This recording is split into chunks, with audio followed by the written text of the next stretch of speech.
As you come in, there'll be an orientation map to help people understand the site and how it's laid out so that people can go to the part that they'd like to. Today, at the site of the Oso landslide, there's now a permanent memorial. So this area will include a map showing where people were living, and then a little bit about life on the river and why people like to gather here, even going back historically. It's a 2-acre site off Highway 530, 10 years in the making.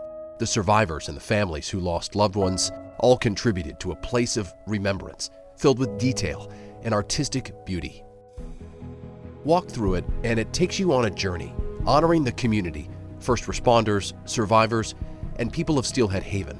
We were given a tour by Snohomish County Parks Director Sharon Swan, who also remembers that day well. Early on, when we were meeting with families and responders and then community members and the survivors, the landslide's such a tragedy. It's a sad story, it's terrible, it was impactful to so many people, but over and over we heard from those who were involved that they really wanted the memorial to be a place of hope and of light and of community. At the center of the memorial is a tall steel bronze beacon designed by local artist Sovinar Miradine. 43 butterflies for every person who was lost. At 10:37 a.m. every March 22nd, the beacon casts a shadow on a giant stone dedicated to the victims. And follow the trail to the section where you'll find 26 large bronze panels, each one uniquely designed by every family. Our largest panel has 6 individuals, a family group that was lost. Well, some of the others could be for one individually. The subtle stained glass on each panel is tough to see, but it illuminates brilliantly with colors when the sun shines. It's not a tombstone, but a celebration of 43 lives, ranging from 4 months old to 91 years of age.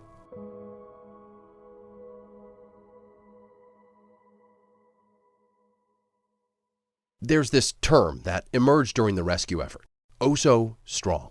After a tragedy, it's a familiar kind of phrase, but it feels especially poignant after the landslide. The people of Oso and Darrington are known for their can-do attitude. You need to start working on a bridge system. When search and rescue teams needed lumber to build a bridge through the mud, pallets of lumber showed up. You got to go find the debris and you got to sift through it. When they needed a hand to clear any debris, the families put on hard hats. And when they needed a road for the rescues, the loggers built a road. Today, the term Oso Strong still echoes throughout the Stillaguamish River Valley through its people. My friend told me a trick about the duck call. Oh, Duke. Amanda Siddharth and her son Duke live with the daily reminder, but their strength and spirit guide them through. Oso Strong. It still means resilience, in my opinion. It still means that we're fighting. I see Duke and I see Oso Strong. I see hope and faith that we will be okay eventually. Our valley, or their valley, is still Oso Strong. There's a very comforting calmness out there. It's permanently a part of us, good or bad. Oso Strong means, what they did in those moments where they came together and they pulled together. They went out and tried to find loved ones. They went out, others above self. Trooper Rocky Oliphant, the first law enforcement officer on scene, still has his muddy boots from that day. What I did just lacks in comparison in any stretch of the imagination of what many people did there. 10 years later, you still think about it? Oh yeah, all the time I think about it, especially around this time of year. It's something that's always on my mind. Oso Fire Chaplain Joel Johnson became the fire chief in Darrington since the slide, but keeps his Oso Fire hat at the station to remember. My commute takes me by it every day. My house is 2 miles away from the slide area, and so pretty much every day that I drive by it, I still am flooded with memories, and they seem very real still. We'd think 10 years later they might go away.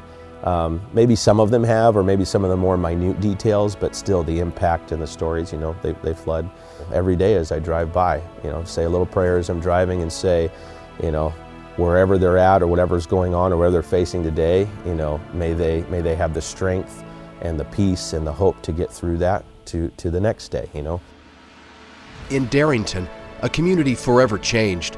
Locals like to think the tragedy brought out the best in people. So many lives were taken. These are people we knew.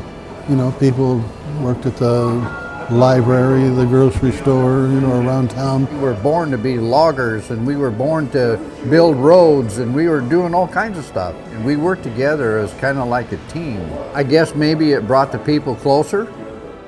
And at the Oso Fire Station, the center of those rescue operations, emergency management, and a presidential visit, today Chief Willie Harper is still here to serve. Hey Rita, you good? Hi, didn't recognize the car out there. And love. How are you? You're still chief today. Yeah. After through all of this. I have to imagine that you think about this often. It comes up quite a bit. You know, you'll go months without thinking about it all, and then it's weird. I'll pull onto the highway and it kind of, you know, comes back, or it'll rain really hard, which it did that month after the slide, and it just kind of slaps you in the face. But we didn't want to get on the map by rearranging the map, but I think it did show a lot of people outside our community that we're a strong community. I don't know when I'll hang it up. It's pretty awesome position to be in. Stressful.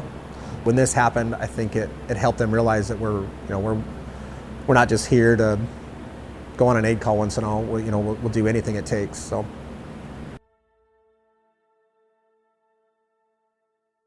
As journalists, we sometimes cover stories that change the course of our career or the way we view the world around us. I'm no victim, but like the incredible search and rescue crews that spent months on the pile, the people on Steelhead Drive that survived, or the families that still live through that grief and despair, sometimes we experience things that change our lives. The oso-landslide was one of those experiences. There was something so final about it. With a natural disaster like this one, much of the pain comes and there's nowhere to put it, no one to blame, no end to the sadness. If you're ever in Washington State, I highly recommend you drive to Snohomish County, take Highway 530, enjoy the peaceful farmland. It's just beautiful to see Whitehorse and the snow-capped mountains, and stop at the memorial site. It's just after milepost 36. You can't miss it. It's well worth your time. I want to leave you with a short tribute written by the families and etched into a plaque at the memorial. A strong, vibrant community lived within the area now covered with mud, which has been centered around Steelhead Drive, Seapost Road, and State Route 530. This community looked out for each other and had frequent gatherings as they shared their lives and love for the area and the river. Bound together by geography, those that lived here and survived mourn for the community that is no more. This is Oso.